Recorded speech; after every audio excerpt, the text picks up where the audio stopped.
बेकार तो लिख सकते थे तो कोई दिक्कत ना थी, लेकिन हम फिर भी पहचान लेते सच्चाई को।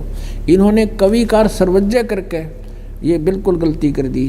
कोई भी कवि सर्वज्ञ नहीं होता। यहाँ अर्थ लिखना था वो कबीर देव है, वो परमात्मा जिसके विषय में ये गुणगान किए जा रहे हैं, वेद जिसकी महिमा बता रहे हैं, वो कबीर देव, कबीर साहब, कबीर प्रभु है।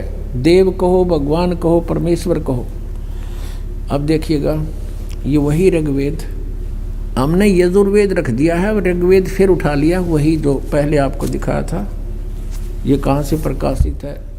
ये वहीं से प्रकाशित है, सर्वदेशीय कार्य प्रतिनिधि सभा, महर्षि सिद्धांत भवन, रामलीला मैदान, नई दिल्ली से। तो अब इसके हम ऋग्वेद मंडल नंबर 9 सूक्त 86 का मंत्र 26 फिर पढ़ेंगे। 26 इसमें ये कबीर शब्द है, इसका इन्होंने यहाँ गड़बड़ कर दी। यज्ञ करने वाले यजमानों के लिए, यानी भक्तों के लिए, जो धार्मिक अनुष्ठान करते हैं उन भक्तों के लिए यज्ञ माने धार्मिक अनुष्ठान। परमात्मा सब रास्तों को सुगम करता हुआ उनके विघ्नों को मर्दन करता है, उनके विघ्न, उनके संकटों का नाश करता है और उनको पवित्र करता है, यानी सब बुराइयों से हटा देता है और अपने रूप को सरल करता है। तेज पुंज अन्य दे धर के, हल्के तेज पुंज का शरीर बनाकर परमात्मा वो कांति में, यहाँ लिखना था वो कबीर देव, ये कबीर देव लिखना था। कबीर देव, कबीर साहब, कबीर भगवान, विद्युत के समान क्रीड़ा करता हुआ और वर्णीय पुरुष को, यानी अच्छी आत्मा को प्राप्त होता है, वहाँ से चलकर आता है। यहाँ देखना, अब 27 मंत्र में ऋग्वेद मंडल नंबर 9 सूक्त 86 का मंत्र 27 पढ़ रहे हैं हम। 26 पढ़ लिया हमने ये इसका। अब इसमें क्या लिखा है कि जो परमात्मा, प्रकाश पुंज परमात्मा को बुद्धि वृत्तियां विषय करती हैं, जो परमात्मा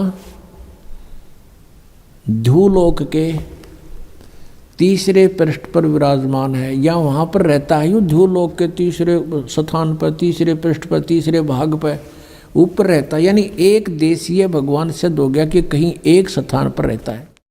और वहाँ से फिर देखना, अब ऋग्वेद मंडल नंबर 9 सूक्त 82 का ये देखिएगा। ऋग्वेद मंडल नंबर 9 सूक्त 82 और मंत्र नंबर 1, 82 का ये मंत्र नंबर 1 है। सर्वो उत्पादक प्रभु, सबकी सृष्टि रचने वाला प्रभु यानी परमात्मा प्रकाश रूप है, सद्गुणों की वृष्टि करने वाला है, पापों को हरण करने वाला है। वह है राजेव, राजा के समान। ये देखना 269 पर हम पढ़ रहे हैं, 269 पर। अब 270 पर हम आगे, देखो ने सोचो और पृष्ठ दिखा दिया होगा। 270 पर हम आगे 270 पर। तो राजा के समान दर्शन यह है, यहाँ आपने देखा राजेव, राजा के समान, राजा के, और यहाँ लिखा है समान। दर्शनीय माने देखण जोगा है, दिखाई देता भगवान मनुष्य जैसा है, नर आकार है। और वह पृथ्वी आदि लोक लोकांतरों के चारों ओर शब्दमान हो रहा है। वह वर्णीय पुरुष को, यानी अच्छी आत्मा को, श्रेष्ठ आत्मा को, जो दृढ़ भक्त है उसको पवित्र करता हुआ प्राप्त होता है। यानी परमात्मा कैसे और जिस प्रकार विद्युत स्नेह वाले स्थानों को आधार बनाकर प्राप्त होता है, इसी प्रकार परमात्मा, उक्त गुण वाला परमात्मा भी ऐसे ही करता है। अब यहाँ उद्देश्य क्या होता है उस भगवान का? अब ऋग्वेद मंडल नंबर 9 सूक्त 82 के मंत्र नंबर 2 में बताया है कि हे परमात्मन, उपदेश करने की इच्छा से, यानी तत्व ज्ञान बताने की इच्छा से आप महापुरुषों को प्राप्त होते हो, अच्छी आत्माओं को मिलते हो, महान आत्माओं को। और आप अत्यंत गतिशील पदार्थ के समान, यानी बहुत तेजो गति में चलने वाले की तरह हमारे आध्यात्मिक यज्ञ को प्राप्त होते हो। आप कवि का अर्थ लिख दिया, कवि सर्वज्ञ है, आप कबीर देव हैं। परमात्मा ने 600 वर्ष पहले कहा था वेद मेरा भेद है, मैं ना वेदन के माही और जौन वेद से मैं मिलूँ। वो वेद जानते नहीं, वेद मेरी महिमा गा रहे हैं पर इन में वर्णित विधि से मेरी प्राप्ति नहीं हो सकती। वह परमात्मा कबीर देव है, शुद्ध स्वरूप है। हमारे पापों को दूर करके हे अमर परमात्मा, हे सोम, आप हमको सुख दें और भाव को उत्पन्न करते हुए आप हमको सुख दें और प्रेम भाव को उत्पन्न करते हुए पवित्रता को उत्पन्न करें। ये वैसे यहाँ ये देखो ये कितने विचलित हैं। यहाँ इन्होंने निजम का अर्थ पवित्रता कर दिया। यहाँ लिखना था आप अपने उस रूप में ही, उसी साकार रूप में हमें प्राप्त हों या प्रकट हों। अपने आत्मा ये स्पष्ट हो गया कि कबीर परमात्मा है और वो यहाँ अपने सतलोक से चलकर गति करके आता है, अच्छी आत्माओं को मिलता है, उनको तत्व ज्ञान से परिचित कराता है। अब फिर और दिखाते हैं आपको। ऋग्वेद मंडल नंबर 9 सूक्त 96 का 16वां मंत्र है, उसमें पूछा है कि हे परमात्मा आप अपना नाम बताइए, आपका वास्तविक नाम क्या है। देखिएगा ऋग्वेद मंडल नंबर 9 सूक्त 96 इसके 16 मंत्र में, मंत्र नंबर 16 में कहा है कि हे परमात्मन सर्वोपरि रहस्य श्रेष्ठ, यू नाम का इन्होंने अर्थ तुम्हारी संज्ञा कर दिया। लिखना था हे परमात्मन सर्वोपरि रहस्य में यानी गुप्त आपका जो श्रेष्ठ नाम, जो नाम है, संज्ञा नहीं, आप उसका ज्ञान कराएं। अब इसमें 17वें श्लोक में ये स्पष्ट किया है कि शिशुम जगानम हरियंतम मर्जंती शुभंती वहिन मरुतो गणेन कबीर गिरभी यू रह पर कबीर गिरभी कावेना कबीर संत सोम पवित्र एति पवित्रम अत्येति रेभन। इसका सीधा सारथ है कि जो परमात्मा अपनी लीला अनुसार एक शिशु बालक का रूप धारण करके जानबूझ कर प्रकट होता है और वो अपनी महिमा की कबीर वाणी के द्वारा कावेना कवि यानी कविताओं से अपनी महिमा का गुणगान करता है ऊंचे स्वर में। रेबन माने ऊंचे स्वर में बोल बोल के, और वो कबीर देव होता है और वो होता है परमात्मा, उसका नाम कबीर देव है। अभी इन्होंने क्या कर रखा है, शिशुम का अर्थ कुछ और ही कर दिया।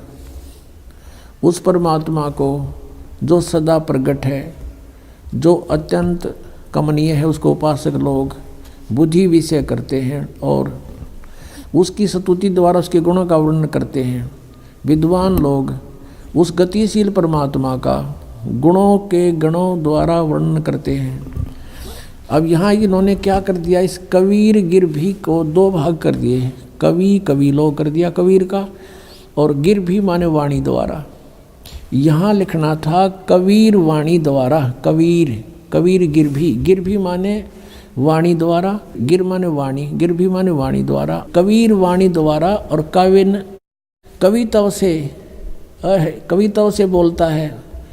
रेभन माने गरजता हुआ, ऊंची आवाज में बोलता है रेभन।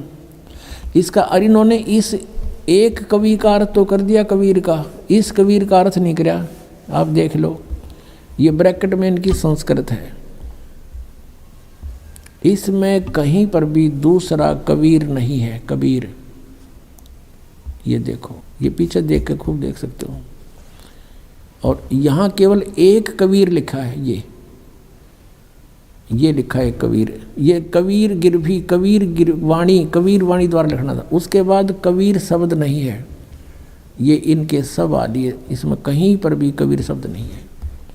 और ये एक कबीर ने खागे। अब जब एक अक्षर का भी अर्थ कहीं नहीं है तो वो अनुवाद कैंसिल होता है, क्रॉस लग जाता है। इन अनुवाद ठीक नहीं किया।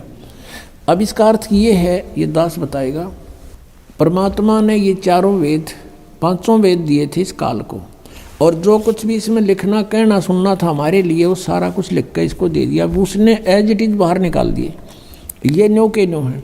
इसमें परमात्मा ने आप पर बताया है कि आपका असली नाम क्या है, प्रश्नोत्तरी स्वयं लिखकर भेज रखे। फिर यहाँ बता रखा है कि वो कबीर देव है और वो शिशु रूप धारण करके जब प्रकट होता है अपने उद्देश्य को लेकर आता है तत्व ज्ञान देने के लिए, वो अपने मुख से वाणी बोलता है। वो कबीर जी द्वारा बोली गई वाणी कबीर वाणी कहलाती है।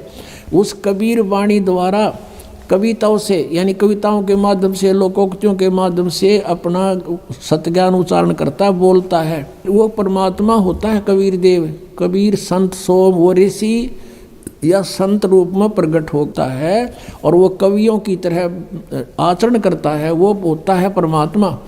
अब देखो ये बताते भगवान निराकार है और वेदों के ठेकेदार बन रहे। वेद भगवान को साकार बतावें, एक देशीय बतावें।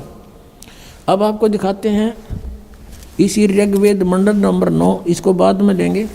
ऋग्वेद मंडल नंबर 9 सूक्त 94 के मंत्र 1 में ये देखो बिल्कुल साथ में ही है।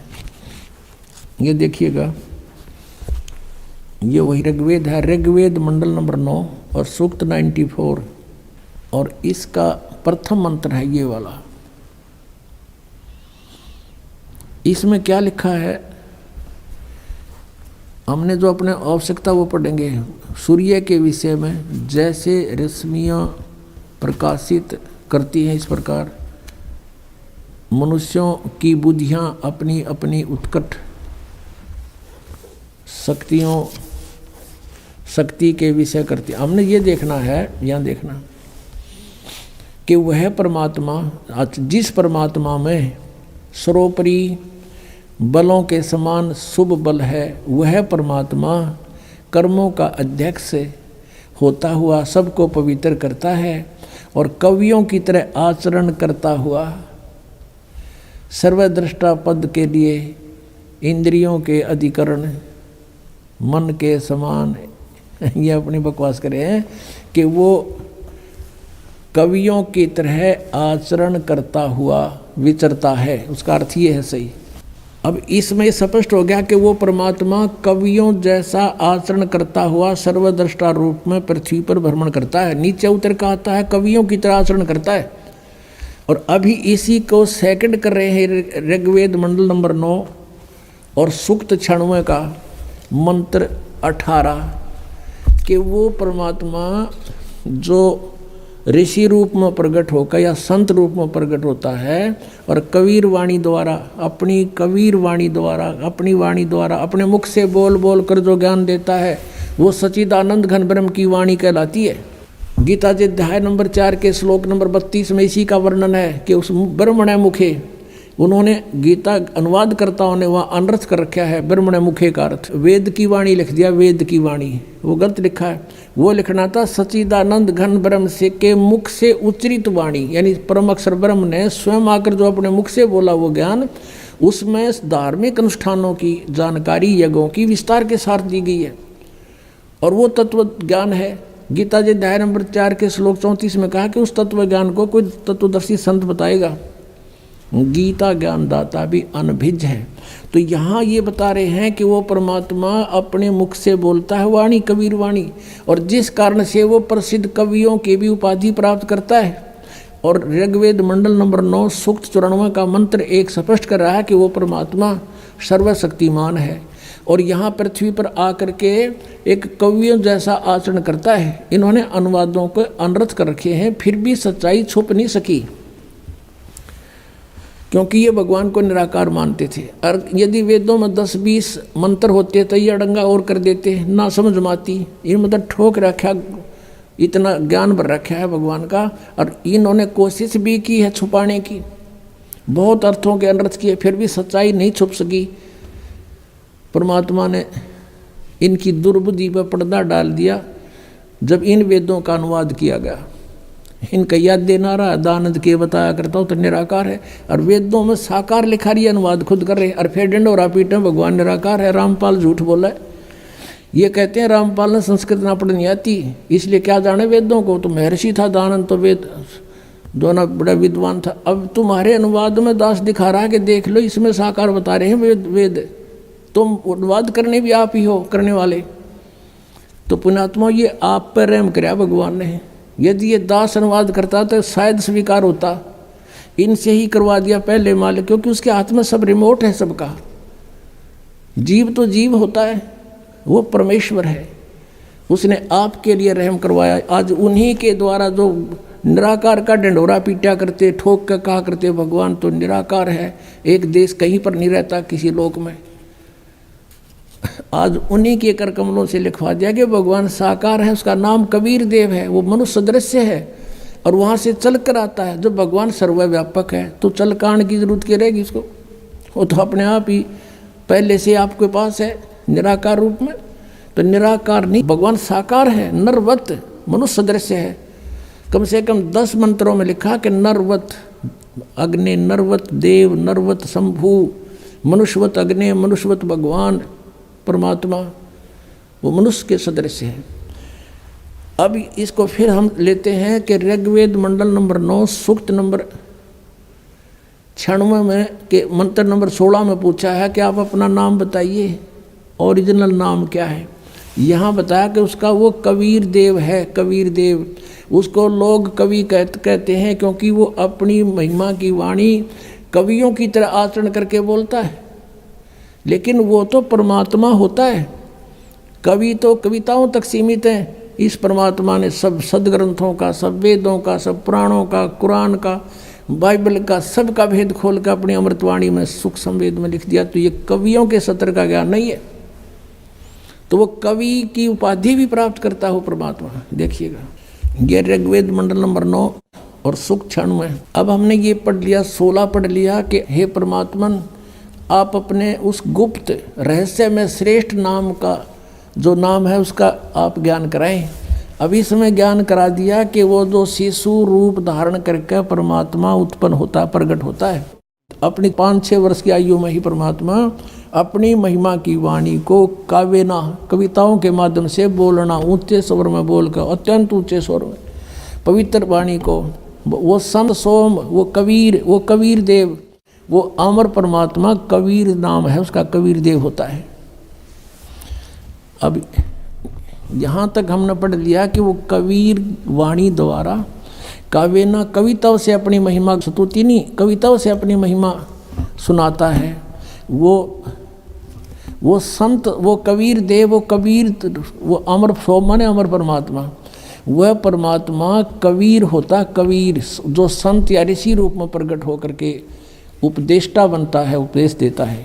ऊंचे स्वर में अपनी महिमा की वाणी ऊंचे स्वर में गुगरता हुआ बोलता है। अब देखो इसमें स्पष्ट कर दिया 18 में, ऋग्वेद मंडल नंबर 9 सूक्त 96 के 18 में क्या कहा है कि ऋषि मना, यह ऋषि कृत, यु तय है, यु मिटा हुआ मिसप्रिंट है, ऋषि कृत सवर्षा सहसरणीथ पदवी कवि नाम है।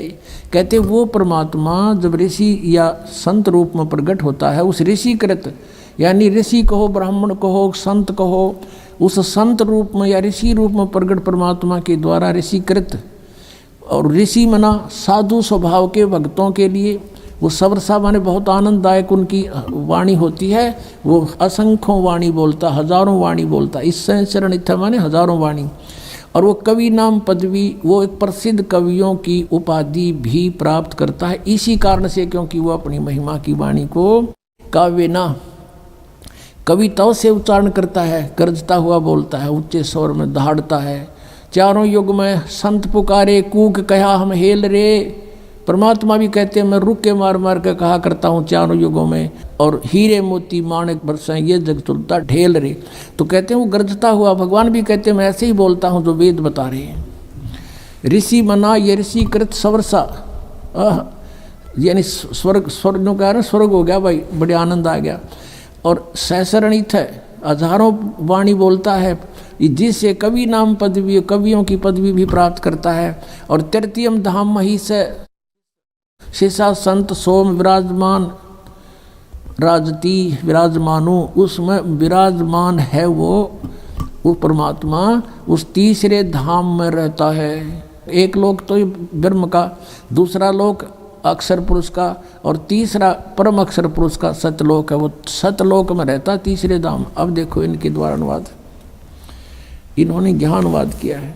ऋग्वेद मंडल नंबर 9 सूक्त 96 का अब मंत्र हम 18वां पढ़ रहे हैं। हे सोम स्वरूप परमात्मा, पालन की इच्छा करता हुआ जो महान परमात्मा तृतीयम धाम, ये बालक भी समझ ले कति जिसने ये कह आते हो, तृतीयम धाम तीसरे धाम में इन्होंने क्या लिखा है, देवयान और पितरान, इन दोनों से पृथक तीसरे धाम में यानी सतलोक में है, उसमें विराजमान है।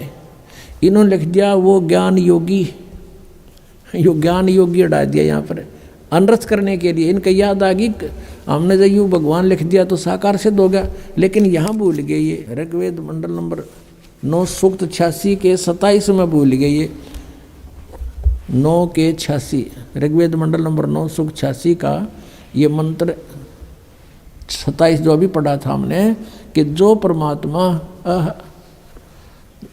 परमात्मा ध्यूलोक के और तीसरे पृष्ठ माने स्थान पर धाम पर विराजमान है, वो तीसरे पृष्ठ पर तीसरे भाग में रहता है। यहाँ तो इनका याद ना आया, ज्ञान योगी भूल गए लिखना ये। अब यहाँ इनका फिर आगे समझ में काल ने प्रेरणा कर दी, तुम क्या गड़बड़ कर रहे हो, इसका अनर्थ करो। काल प्रेरणा से इन्होंने यहाँ के जुल्म किया है। देखो ऋग्वेद मंडल नंबर 9 सूक्त 96 के मंत्र 18 को पढ़ रहे हैं। सोम स्वरूप परमात्मा यानी अमर परमात्मा, पालन की इच्छा करता हुआ जो महान वह परमात्मा तृतीयम धाम, या सीधा सा लिखना था, षडंगे की जरूरत नहीं थी, वो तीसरे धाम जो तीसरा धाम है उसमें विराजमान है, ज्ञान योगी नहीं। ये किसी व्यक्ति विशेष की महिमा नहीं, ये भगवान की महिमा चल रही है। और फिर कवि नाम पदवी जो कानदर्शियों की पदवी अर्थात मुख्य स्थान है, इसका लिखा वो कवि नाम पदवी, कवियों की पदवी प्राप्त करता है। ऋषि मना, ये ऋषिकृत, ऋषि सब ज्ञानों का प्रदाता, ये लिखना था उस ऋषिकृत। ये देखो यहाँ पर है, ये मूल संस्कृत इसकी मूल पाठ है। ऋषि मना ऋषिकृत यु तय है, यहाँ पर कटा हुआ है, इन्होंने ठीक लिख दिया। ऋषिकृत यानी उस ऋषि के द्वारा बनाई गई। जैसे ये देखो इन्होंने यहाँ लिखा महर्षि दानंद कृत, इसमें देख लेंगे हम, ये देख इसका क्या अर्थ हुआ कृत का, महर्षि दानंद सरस्वती कृत यानी इनके द्वारा किया गया। तो इसी तरह यहाँ हम देखेंगे ऋषि मना, ऋषि माने साधु संत स्वभाव के मन, उस जैसे मन वाले साहब, यानी कबीर जी के जो अनुयायी होते हैं वो पुण्यात्मा बहुत नर्म आत्मा के होते हैं, सीधे साधे होते हैं, अच्छी आत्मा। और वो कृषिकृत जो इस ऋग्वेद मंडल नंबर 9 सूक्त 96 के मंत्र 17 में कहा है कि वो कबीर वाणी द्वारा, अपनी वाणी द्वारा कबीर परमेश्वर अपनी महिमा की वाणी बोलता है कविताओं के माध्यम से। और वो संत सोम, वो संत रूप में प्रकट परमात्मा कबीर देव, वो अमर परमात्मा होता है, वो कबीर नाम है उसका, वो अमर परमात्मा होता है। और उस संत रूप में प्रकट या ऋषि रूप में प्रकट उस ऋषिकृत, उस संत के द्वारा, ऋषि के द्वारा बनाई गई सहस्राणीथ शवर्षा यानी हजारों वाणी उस ऋषि मना, उसके अनुयायियों के लिए बहुत आनंददायक होती है। वो परमात्मा तीसरे धाम में रहता, इतनी सी बात है बस। और वो उस जिस कारण से वो कवियों की पदवी प्राप्त करता है। इन्होंने ये अनुवाद किया 18वें श्लोक का। वो तीसरे, ये तो हमने पढ़ लिया, वो तीसरे धाम में विराजमान है, ज्ञान योगी नहीं है, वो विराजमान है, वो परमात्मा है। यहाँ देखो ऋषि मना सर्व ज्ञान के साधन रूप मन वाला, ऋषि मना ऋषि जैसे स्वभाव वाले, वह परमात्मा ये सहस्रनीथ है, अनंत प्रकार के सत्वनीय है। सहस्रनीथ माने हजारों प्रकार की वाणी बोलता है वो परमात्मा। और स्वर्ष माने स्वर्ष यानी बहुत उस सुखदायी होती है उसके अनुयायियों के लिए, यानी उनको उनकी वाणी बहुत अच्छी लगती है।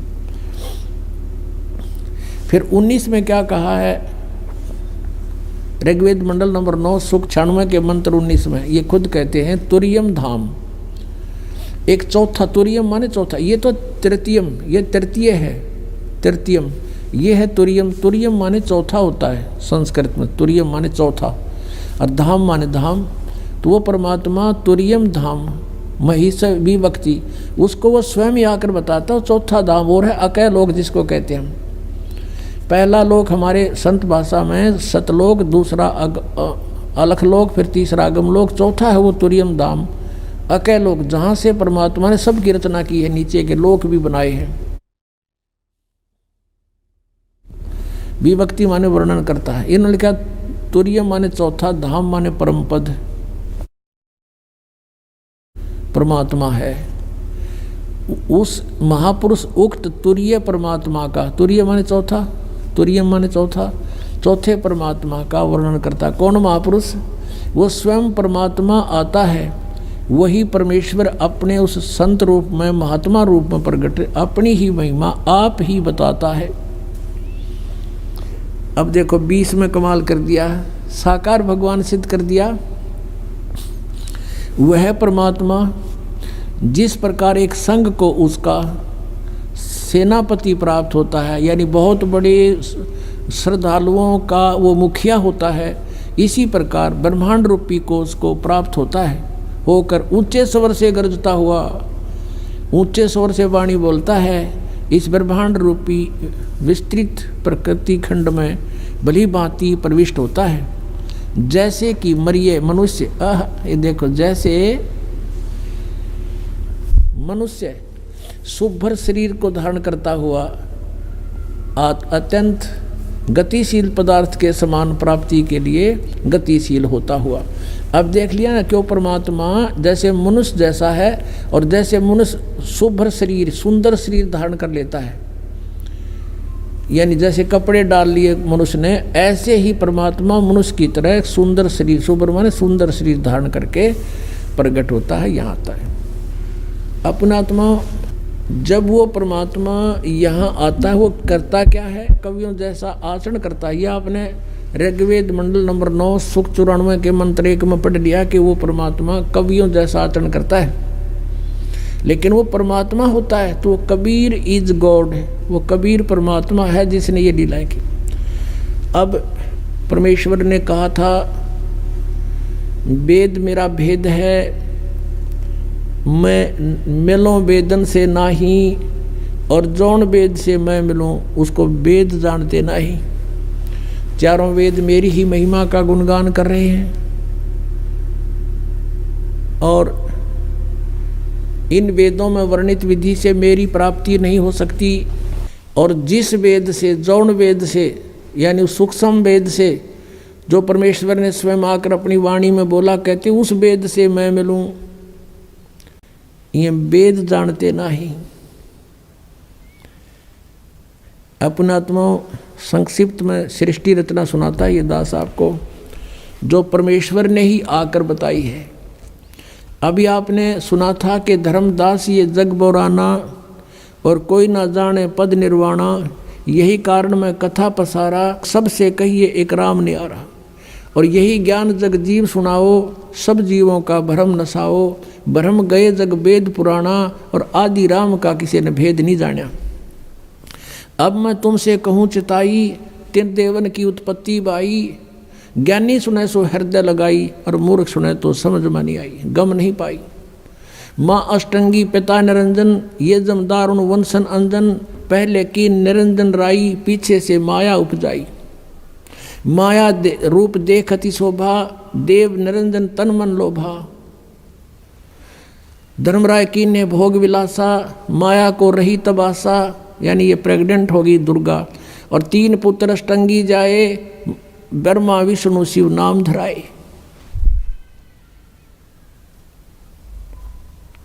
और 3 देव विस्तार चलावे, इनमें यूं जग धोखा खावे। इस काल के इस ढमढमे को, इस काल को श्राप लगा हुआ 1 लाख जीव खाने का, और उसके लिए इसने अपने 3 पुत्र पैदा किए दुर्गा से। इनको अचेत कर दिया, इनको खुद स्वयं नहीं मालूम हमारा पिता कौन है, और उसने इनको एक एक गुण युक्त कर दिया। ब्रह्मा को रजगुण से परिपूर्ण कर दिया, विष्णु जी को सतगुण से, और शंकर जी को तमोगुण से परिपूर्ण कर दिया। तीनों गुण कहो चाहे तीन देवता कहो। अब इनके प्रभाव से हम यहाँ उत्पत्ति आपस में मोह और मार काट, एक दूसरे ने काट दें मार दें जैसे हाहाकार मचा रखी है।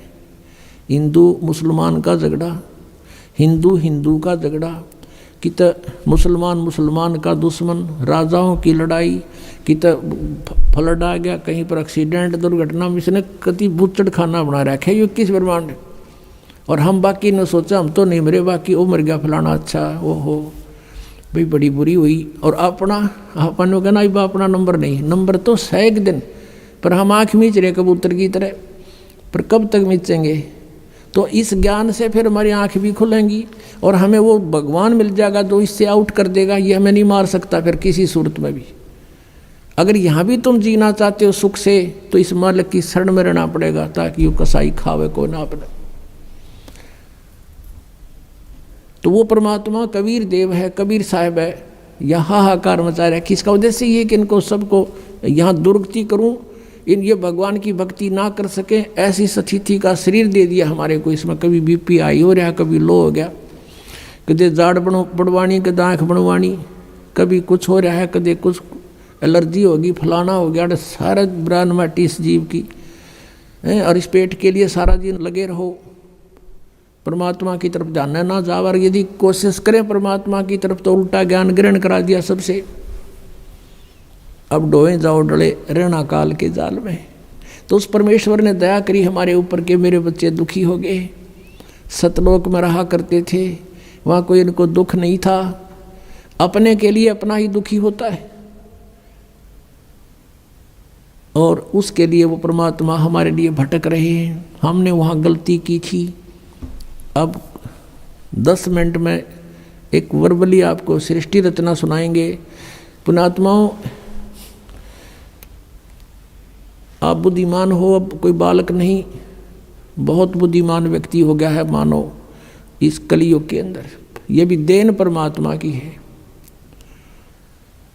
तो आप जी ने बहुत गहराई से सोचना पड़ेगा इस दास का उद्देश्य क्या है और परमात्मा सतलोक से चल के इस गंदे लोक में क्यों आया, क्या आवश्यकता थी उनको, क्योंकि वो हमारा पिता है। हमारे साथ यहाँ धोखा करके हमें रोक रखा इस काल ने और अपने के लिए अपना ही दुखी होया करे। परमात्मा कहते हैं कबीर देव जी कि मैं रोवत हूँ सृष्टि को और ये सृष्टि रोए मोहे। और गरीबदास जी जिसको परमात्मा मिले थे आकर आदरणीय गरीबदास साहिब जी को, वो कहते हैं जैसे तुलसीदास जी ने रामायण को लाखों वर्ष के बाद एज इट इज लिख दिया लोकोक्तियों के माध्यम से, चौपाइयों के माध्यम से, ऐसे ही आदरणीय गरीबदास साहिब जी की दिव्य दृष्टि खोल दी भगवान ने। सतलोक दिखा गए, सचखंड दिखा गए, छोड़ दिया। उसने परमात्मा की जो महिमा अपनी वाणी में बोली है, क्या बताई है। कबीर साहब कहते हैं मैं रोवत हूँ सृष्टि को और सृष्टि रो मोहे। और गरीबदास इस वियोग को समझ नहीं सकता कोई कि मैं तुम्हें खोज रहा हूँ कि और तुम्हें बताना चाहता हूँ आई एम गॉड, मैं परमात्मा हूँ, मैं तुम्हारा पिता हूँ, तुम मेरे बच्चे हो और तुम मुझे खोज रहे हो। लेकिन हमारे इस वियोग को, हमारे इस विछोड़ को कौन मिलावे, कोई नहीं समझ सकता कि तुम कहाँ से बिछुड़ कर आए थे। आज मैं कह रहा हूँ मैं भगवान हूँ, तुम भ्रमित कर दिए काल के दूतों ने। तुम कहते हो नहीं भगवान निराकार होता है, वेदों में भगवान निराकार लिखा है, भगवान साकार हो ही नहीं सकता। तुम मुझे खोज रहे हो, मैं तुम्हें ढूंढ रहा हूँ कि मैं बताना चाहता हूँ कि मैं परमात्मा हूँ। अब ये सृष्टि कैसे रची गई। परमात्मा समर्थ है। सबसे पहले केवल परमात्मा थे। उन्होंने अपनी वचन शक्ति से ये परमात्मा पहले अकेले लोक को स्थापित करके उसमें उत्पन्न करके प्रकट करके अकेले लोक में रहते थे। वहाँ केवल अकेले भगवान ही रहते हैं, वो परमेश्वर की राजधानी है, उसमें दूसरा कोई नहीं जा सकता। उसके बाद अकेले लोक के बाद परमात्मा ने अपने नीचे के 3 लोक और उत्पन्न किए। अगम लोक, उससे नेक्स्ट अलख लोक और उससे नेक्स्ट चौथे नंबर का सत्यलोक।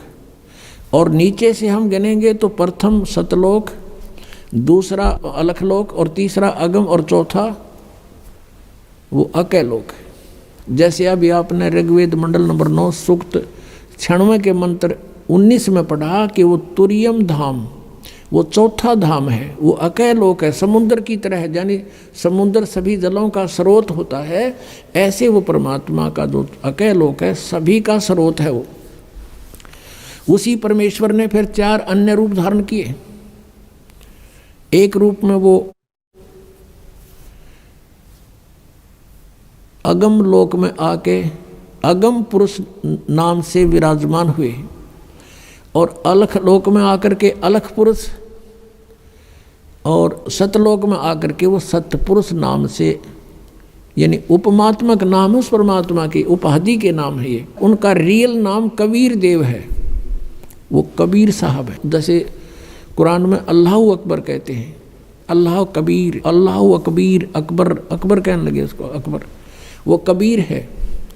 कबीरन खबीरन ये कुरान शरीफ में लिखा है, वो कबीर देव यानी उस पूर्ण परमात्मा का नाम है ये। तो सतलोक में परमात्मा ने, अच्छा तीनों चारों लोकों में जहाँ भगवान अपने अन्य रूप बनाकर रहता है, इनने अपने अपने रूप की शोभा भी इनका अलग अलग बनाई है। जैसे एक सतलोक में परमात्मा के एक रोमकूप का प्रकाश, एक रोमकूप यानी मनुष्य सदृश है परमात्मा, हमारे जैसा ही। गरीबदास साहिब ने कहा कि हमरे ही उनिहार है, हमारा सृजनहार है, हमारा भगवान हमें बनाने वाला हमारे जैसा है। और आपने वेदों में देख लिया राजा के समान और नरवत, ये तो निरे दिखा दूँ आपने, मनुष्य के तुल, इन्होंने अड़ंगे कर रखे इन वादों का, लेकिन मूल पाठ के अंदर स्पष्ट है नरवत, मनुष्यवत अग्नि, नरवत देव, नरवत मनुष्यवत शंभु, मनुष्य जैसे भगवान, मनुष्य जैसा परमात्मा, मनुष्य सदृश है। और पवित्र बाइबल में लिखा है सृष्टि ग्रंथ में प्रथम अध्याय के 26वीं आयत में श्लोक में, उसमें लिखा है कि परमात्मा ने कहा अब मनुष्य को उत्पन्न करूंगा और मनुष्य को अपने रूप में बनाऊंगा। परमात्मा ने मनुष्य को अपने स्वरूप के अनुसार उत्पन्न किया, तो भगवान निराकार कैसे हुआ, तो मनुष्य सदृश है। और पूरे इस यानी ईसाई धर्म में किसी से पूछ लो परमात्मा की क्या स्थिति है, वो कहते हैं गॉड इज फॉर्मलेस, परमात्मा निराकार है। अरे पवित्र बाइबल कह रहा है मनुष्य सदृश है, ये निराकार का ढिंढोरा पीट रहे। तो ऐसे ही कोई भी पवित्र धर्म का जो अनुयायी है अपने पवित्र सदग्रंथों से भी वो परिचित नहीं है। जैसे हिंदू और मुसलमानों का झगड़ा किस बात पर था, मुसलमानों ने ये मान लिया कि हम जो साधना कर रहे हैं वो एक देव की कर रहे हैं, एक प्रभु की, एक अल्लाह की। और हिंदू लोग ये बेचारे दुखी हो रहे हैं, ये अन्य देवताओं की पूजा करते हैं, ये नहीं करनी चाहिए, इनका जीवन नष्ट हो रहा। इसलिए उन्होंने सोचा कि हम सही मार्ग पर लगे हुए हैं और हम उस सब पूर्ण परमात्मा की भक्ति कर रहे हैं जिससे मोक्ष संभव है। तो इनको भी कोशिश करें, ज़बरदस्ती भी अगर इस मार्ग पर लगा दें इनका कल्याण हो जाएगा। इसलिए वो ज़बरदस्ती मुसलमान बनाने लगे। उन्होंने ये सोच रखा था कि हम पूर्ण परमात्मा की भक्ति कर रहे हैं। अब उनका भी भ्रम था ये। जैसे कुरान शरीफ सूरत फुरकानी 25 नंबर है उनकी, उसमें आयत नंबर 52 से लेकर 59 तक, 52 से लेकर 59 तक स्पष्ट किया है कि कुरान शरीफ का ज्ञानदाता, जैसे गीता का ज्ञानदाता ये ब्रह्म है और वही ब्रह्म कुरान शरीफ का ज्ञान दे रहा है। और अपने जैसे गीता का ज्ञान अर्जुन को दिया जा रहा है तो वहाँ हज़रत मोहम्मद को दिया जा रहा है। तो वो कुरान शरीफ का ज्ञानदाता कहता है कि ए पैगंबर, मैं तुझे इस कुरान शरीफ की जो दलील दे रहा हूँ इस पर विश्वास रखना, वो अल्लाह कबीर है। और ये काफिर उसको नहीं मानेंगे, तो इनकी बातों में मत आना, इनके साथ संघर्ष करना, झगड़ा नहीं करना। ये कहेंगे कबीर गॉड नहीं है और तू मेरी बात पर विश्वास रखना, वो कबीर नाम का परमात्मा है। और ये परमात्मा वही है जिसने सब दरियाओं को बनाया, सब पृथ्वी को बनाया, 6 दिन में सृष्टि रची, 7वां दिन तख्त पर जा बैठा। और उस परमात्मा की खबर किसी बाखबर से पूछ देखो। अपने आत्माओं, मुसलमान धर्म के अनुयायी क्या मानते हैं कि कुरान शरीफ का ज्ञान स्वयं हमारे अल्लाह ने दिया है। किसको?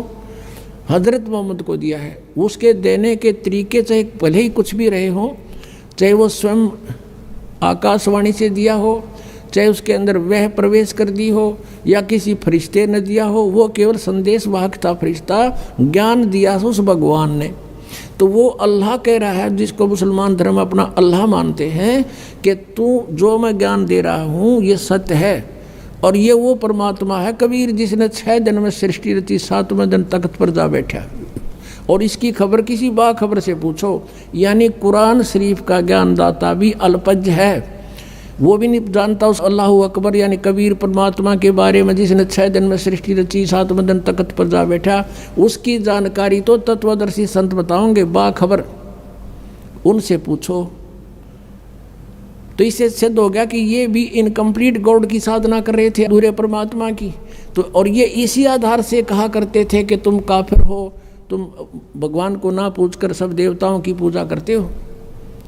आज उनकी सतीथि भी वहीं पर खड़े हैं, ये काल की पूजा कर रहे थे। अब आपको थोड़ा कुरान शरीफ दिखाना पड़ेगा, क्योंकि ये ऐसा जटिल बना दिया इस काल ने। हम भिन्न भिन्न बना दिए, हिंदू अलग बना दिए, मुसलमान न्यारे, सिख अलग से, ईसाई अलग से, ताकि ये लड़ते रहें आपस में। सच्चाई सामने आएगी तो ये फिर झगड़ा करेंगे, ऐसा नहीं है, झूठ बोलता, लेकिन ये वो गुंजाइश नहीं रहेगी। ये इंटरनेट और ये सब वेबसाइट और ये प्रोजेक्टर, ये मोबाइल, ये सब साधना पर, ये सब जो आज तकनीक दी है, ये गॉड कबीर ने दी है। यहाँ का तो भगवान भी ना बना सकता है इन ऐसे कंप्यूटरों को। आज से लाखों वर्ष इतिहास देख लो पिछला। महाभारत का आप कथा सुनते हो, एक रेडू में 6 खच्चर जोड़ के और घिस्से अंडा करते। क्या वो आदमी नहीं थे, वो नहीं बना सके थे इसको, जब आवश्यकता नहीं थी। यानी एक बैलगाड़ी जिसको आज 2 बैल खींच सकते हैं, उस समय 6 टट्टू जोड़ा करते उसमें, ये खच्चर घोड़े, और उसको बड़ा वाहन मानते थे, क्योंकि वो कितना होगा जंगलों में करने घसीट के ले जाना पड़ता था, सड़क भी ना बनाया करते ये।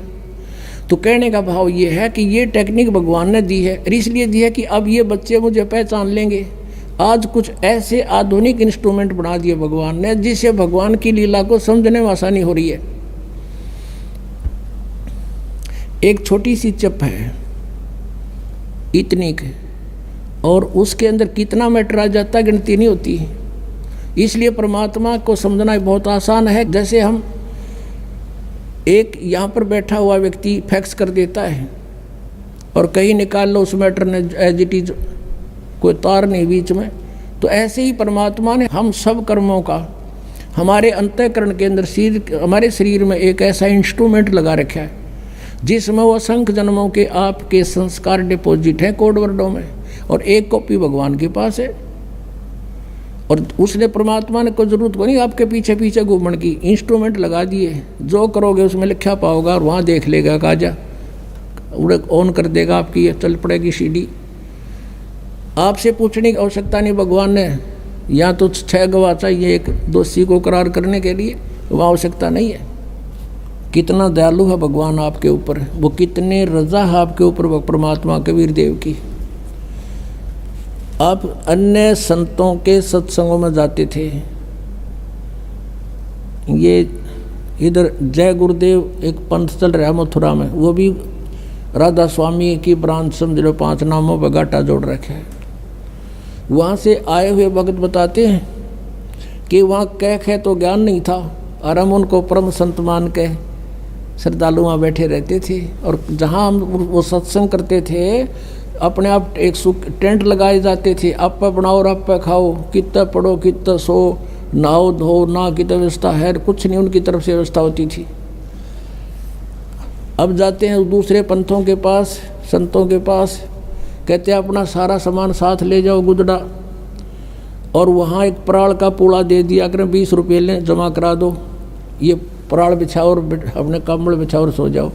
और ज्ञान क्या दो, 1 घंटे एक 45-50 मिनट एंड बैंड बोल के वो नकली गुरु अपना जा बैठे, श्रद्धालु ने होकर मौज मचा दी, बड़ा अच्छा ज्ञान करा।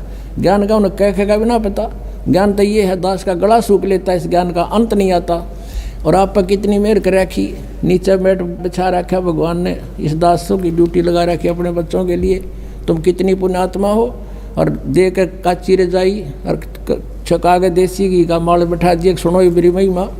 ये हो दयालु परमात्मा, हम खोज रहे थे, हमें ढूंढा नहीं मिल रहा था, ये यहाँ भी इतना सुख देगा तो वहाँ तो पता नहीं क्या कर देगा। जब दूसरे के लोक में इतना सुख दे रहा परमात्मा ने, दूध की नदी बहा रहा की, देसी घी की बहा दी, या कोई भी दूसरी वस्तु प्रयोग नहीं होती, सब देसी घी का सब व्यवस्था बनती है।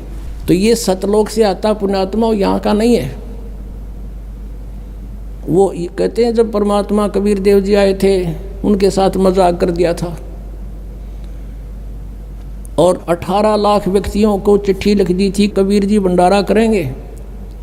और कबीर जी झोपड़ी में रहा करते, भगवान लीला करते थे कि भगवान भजो मेरे की तरफ, फिर देखना परमात्मा के हाथ। 18 लाख व्यक्ति आगे, श्याम का आटा भी घर पे नहीं था।